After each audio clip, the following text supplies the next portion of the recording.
hard to say no to our kids. You want them to be happy, but when money's really tight, how do you have that conversation?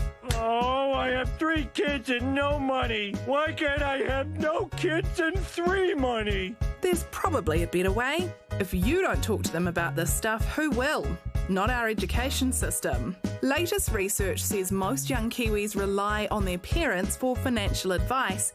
I think we still have a way to go when it comes to our school system being equipped with time, resources, training and professional development of teachers. Anything about money needs to start at home first.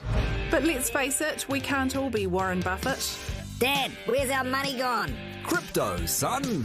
Despite promising headlines, families are still struggling more than ever. So if you need to cut costs, how do you cut your kids in on the conversation without freaking them out?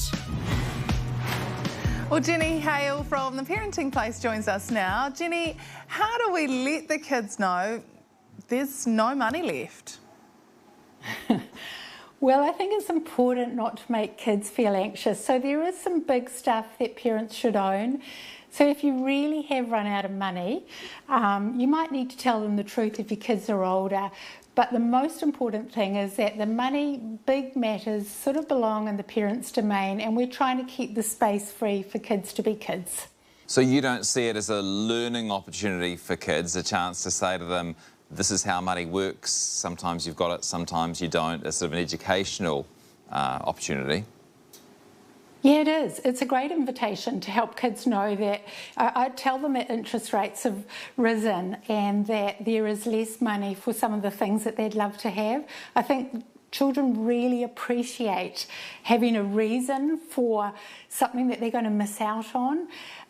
So by all means, this is, it is fine to say, I'm sorry, but we can't do that right now, or it needs to go into the budget and we need to save for that. But rather than scare kids with a sense, because children pick up things and they kind of, by osmosis, sort of come up with something different. So let them know, basically, that you're going to take care of the big things and you're going to be okay. I guess it's pretty important that both parents are on the same page as well. Oh, it's one of the hardest things to do, to be on the same page, especially around money. But if you can show a united front and the children get a sense of, my parents are working together, they've got this. Some of the conversations we have about money shouldn't be had in front of children. Some of the conversations should be had in front of children, so they are working things out and getting ideas. Jenny, have parents got worse at saying no to their children? And any tips for saying no? Parents find it really hard to say no. We don't want to disappoint our kids. We often want them to have more than what we had. So it is one of the things that we need to get a little bit used to. Children are going to be disappointed most often every day of their lives. So I think it's a word that we need to kind of stick by, that sometimes there's a limit or a reason why you can't have something.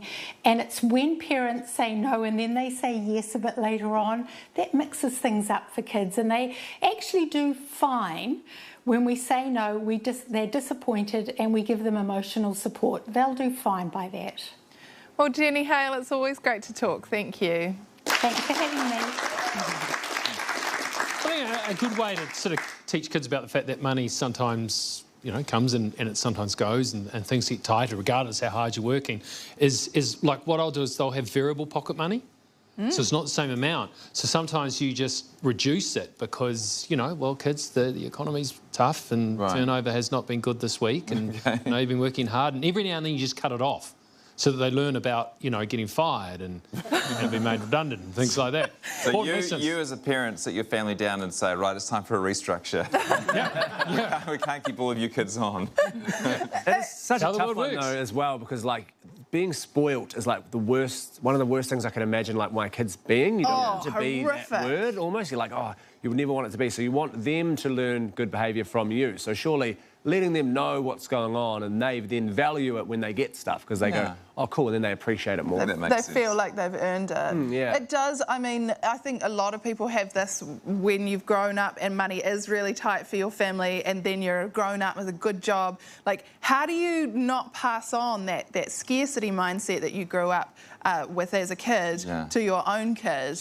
That's a constant battle for me. Yeah, what I do is I just whisper into my 1-year-old's ear every time I give him something, I worked hard for this.